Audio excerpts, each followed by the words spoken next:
Good morning. Handling system update. Doug, I'm going to put her inside because there's string lines. String lines kicking about. I don't want her to knock them all out of line and make a mess. But yes, handling system and bullpens coming along. So the bullpen's here. That's a 10-foot bay, that's a 10-foot bay. Each pen is the full length of 20 foot with a post in the middle, so the gates will go like that. So as you look at it from here, there'll be a gate sitting here, there'll be another gate on the other side, and they can rotate around this post to swing to here, same one to there, swing to there, swing to there, so that if each 3 bullpens, we can close them back into the back side of the bullpens and clean out the front, or vice versa. Push them to the front and clean out the back. Water troughs are in the front here. We're putting them on the inside for frost reasons. Hopefully this will mitigate the frost a bit more. There's a bit of a gap there, but not a huge gap to the forcing pen or the forcing gate. So that's where that big beefy post that we unloaded the other day goes in there. And then there's a ratchet curved door here that pushes cattle round and up the race at the string line marks. Boom, right down there. So the cattle will walk up here. There's going to be a crush sitting here. News coming very soon. Any posts that you can see in just now, they are cemented in. So they are solid. 1, 2, 3, 4, 5 posts concreted in. There's still another 1, 2, 3, 4, 25 still to go in here. You can see where the boys cored. So they'll come out and use this big beefy drill bit, which is 400 quid, they said. I presume it's got kind of carbide or diamond tips on it, I don't know. But they use that to chow through the concrete. And I've just got a load of grease on me. Lovely. As for the shed, getting there. That's maybe half the concrete down. Half of it. Big delivery today. All to do with these things. Cattle.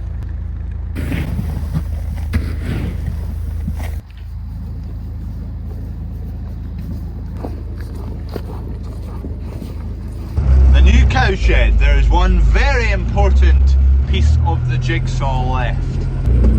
And it goes in there. The new trailer has been flat out for the last few days.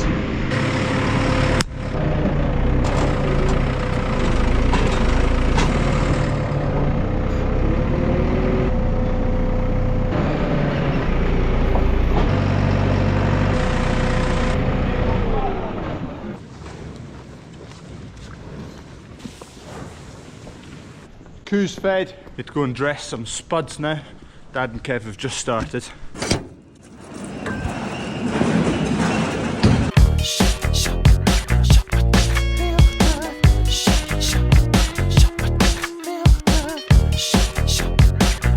So, spuds, all different shapes and sizes, get thrown into this hopper. They then come along the conveyor, up the elevator belt, which struggles a bit if you overload it. It can slip, the belt can slip, but we've got it fully tensioned up, so maybe we need a new belt. Anyway, away up they go. Dad is grading them out, so he's taking out any duff ones, any scabby ones, any rotten ones. They then drop down onto the grids, so the grids separate them out into sizes. Small ones, which head away up that roller to feed the coos. Medium ones that get bagged up and we sell them in the farm shop, and then this bit here where there's no grid, the biggest ones fall and they get used for baking potatoes in the farm shop, like this big belter. Imagine that with a bit of coronation chicken. You beauty.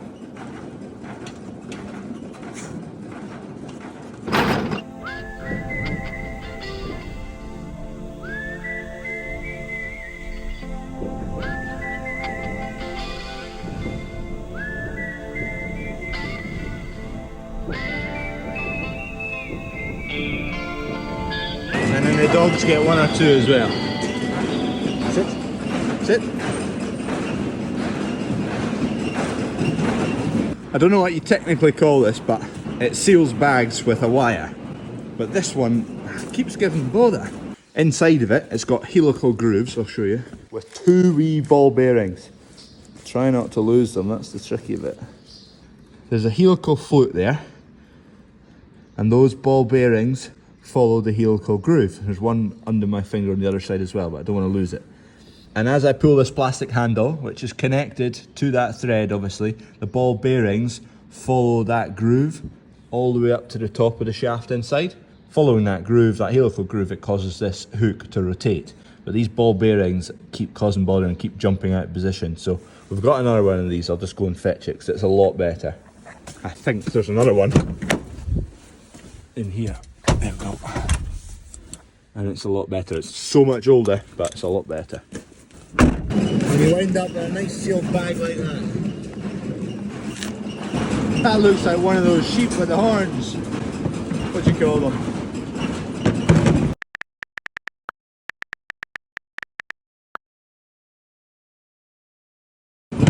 Just these two eyes.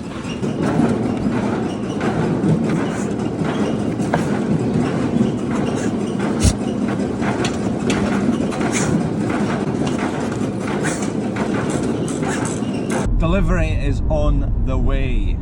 It is T-minus 5 minutes from landing. It is the final piece of the jigsaw for the shed. A big part as well. A major part. Have you guessed what it is yet? Tell me what you want, was it enough for you? I've one case of beer here for the man who is bringing the item that's on the way. Grab the forklift, ready to unload.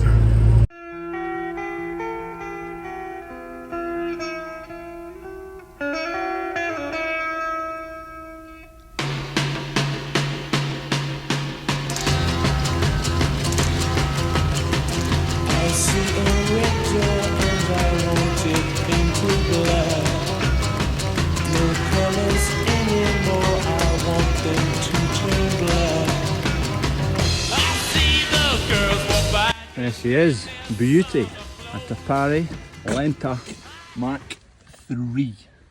So this is the cattle crush we've ended up with. And that is going right in there. So the guys at Tapari have they've sponsored the shed with the Tapari crush. It's brilliant. And it only comes from everyone watching the videos. That wouldn't have been an option before. So I think I am due a wee thank you to anyone who's watching, because you've all contributed in some way to that landing.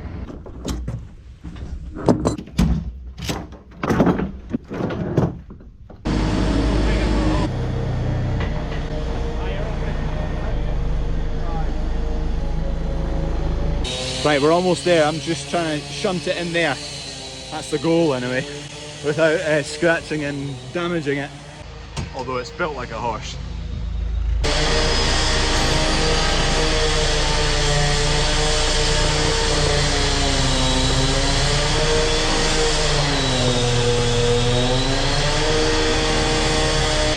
Okay, so ignore the noise. They're cutting concrete at the moment. So the crush is here. It's not situated exactly where it's going. It's going right there. Okay, so this is Giles. Are you the salesman? Yeah, something like that. Something like that. Right, go on, what have you got in your hand? Hey. It was a bit loud, but that's the brain box that takes all the weights of the cattle, records all, does all the fancy things for me. That goes there, yep. So effectively we'll be standing here when the cattle come in, and then this is the screen where you'll display your weight. That's a very rugged screen. So it's waterproof. I was going to say it's drop proof, but don't drop it. Don't drop it, basically. So that's based on a swinging pendant. So the cattle will be coming into the crush from the back here, and we're running through head yokes at that end, and then I can basically turn this to face me if I'm working over here, or if I'm working a bit further back, a bit mobile with it. So once we've actually got it in position over there, we'll have power to it, and you're going to come back and sort it all out, get it up and running. Yeah. These are your load bar plugs. So just plug into the bottom of your cream box there. You've got your power lead as well. That's pretty much all there is to this. There's a lot of training which we'll give you in this scale system. Once you're up and running, we'll come back out and give you some training on that. Show you how to start up a session and that sort of thing. Right, let's get into the meat of it, the mechanics, the best bit. Right, Giles is going to go through all the functions. Back door. Lovely. Split rear doors, so it can be one door or two doors. That's for the vet or myself. Save yourself getting kicked. Yep. Slam latch. Head yoke on the front. So that locks in any position. Lovely, get in about a calf to soak. Big door on the top. Oh, it has got EID. Ah, lovely. I didn't spec an EID reader, but it's got it on it. And that can all be There's lots of split gates, single gate, another gate here for clipping. That can be one full gate. Squeeze on it, hold on. Go. Lovely. And these, what do you call them? The lockbox. They're lifetime guarantee. Yeah, lifetime guarantee on the lockbox. How can you compare them to like a silicone gun? Yeah, I can. A silicone gun explains them simply, but they basically work on a friction basis. Lifetime guarantee, so when you squeeze in, cattle can't push it out. But then the bar just, you push it yourself and it releases. Same again up there for the head yoke. Nothing, but then all you have to do is push it up a wee bit and it opens. Lovely. And then the last thing on it, what do you call it? Offside drafting handle. Offside drafting handle. So you'll pull that one. And that is split in two at the moment, but if I pin them together, if we try it now from the working side, I can open this side, and that will open them up into this wee pen here we've got, so we can shed off a few that we need to keep. Lovely jubbly. Smashing. I'm a big fan of all these latches. Pull up, they're open, slam shut. And they're bush, they're all bush, so they're a wee bit quieter than rattling about. If I rattle that, there's not much noise on it. Another wee thing I really like is the floor. Big, beefy as hell, rubber floor. Comfortable for the cattle, easy to wash out as well. Don't see that wearing over time. That's not going to wear over time, that rubber, does it? It does wear, but that particular one we have sourced from America, and it's seriously good. Like, Lasts a while. yeah, it lasts ages. I'll never wear it out. Some of the old ones we did replace, but not these ones. Lovely jubbly. I'm not going to bombard you with information about it. We'll just, as I use it, you'll see it in action. I don't want to just flood you with info on it, and hopefully it'll be an asset we are very thankful to have on the farm. In true farmer fashion, he's got bits hanging off his truck. Right, this is the last piece of kit For you. for the puzzle. Oh, a wee jacket for me. A wee jacket. Lovely jubbly. And then a special turquoise box. So this is your dosing gun. This is totally unprofessional. I've got a screw in my pocket. A wee knife to solve the problem. On you go, on you go. Make a wish.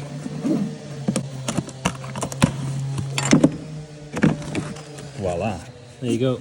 So this is the Revolution dosing gun with the 70mm barrel. An electric dosing gun that takes all the weights from the crush that the cattle are going through and automatically gives them the right dose based on their weight. So you should be correctly dosing right down to the millimetre each animal. Instead of same dose for everything that weighs, could be 100, 150 kilos apart. Bit more accurate. Fire it up. Bang bang. Can you fill that with beer and Yes. vodka? Yeah. Shot of vodka to the millimetre. I have seen some people do that. Yeah. That'll be next. There's actually some people who've done it, like some people doing coffee. They put like jet milk out of it and stuff. There you go, good to go. So you can still use it as a manual gun, but you've still got the battery power, so it takes away the strain on your hand for repetitive strain injury, that sort of thing. This thing is going to be taking it easy from now on. No more action. There you go. You can have a look. This finger's retired. There you go, 28mm, done. 28mm, bang. That is the height of laziness. I love it. Efficiency, not laziness. Efficiency. Exactly, yeah. Lovely, jubbly. Giles is away now, but he'll be back once we get this in position and power to it, just to give us a wee bit of a guide through the screen, the way cells, everything about it. But I'm really dead chuffed with that. Thank you very much to Tafari, by the way. Brilliant company to deal with. You'll probably have seen their sheep kit on YouTube. Sheep Game Cammy, Glen Egan down in Ireland. He's just taken on some sheep kit. You might not see much of their cattle kit. The cattle stuff is their bread and butter. They started with cattle kit 40 odd years ago. I'm not going to blow smoke. We'll use it. You can see it in operation. See what you make of it all. And hopefully that'll be coming very soon. We'll get some cattle through this. It's going to make a huge difference to how fast and how efficient we can do cattle. Dead excited. And just like that, we have a cattle crush. You belter! I am very excited to get some cattle through that system. It's gonna be great. Anyway, I'd better go and do some work rather than you sit down and yapping all day, which is all I do really. Now it's probably about lunchtime, isn't it? Well.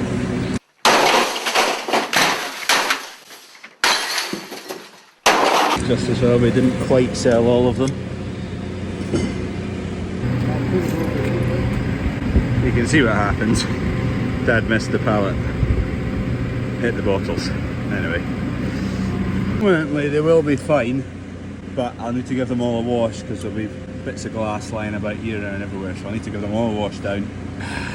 Roughly speaking, there'll be 30-40 bottles smashed, but most of them should be alright. I actually ended up only breaking 10 bottles.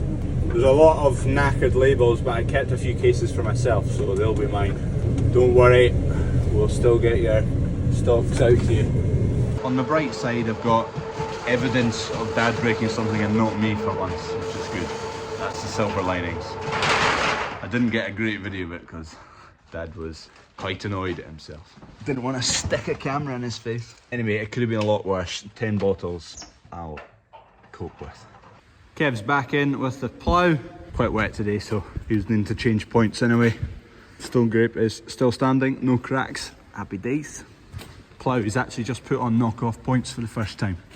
We've decided to give these a go. See how they last. See how much easier they are and whether it's worth the time cost or not. That's probably not far off due another service, to be honest. 2,000 hours. Felt like just yesterday we bought that machine.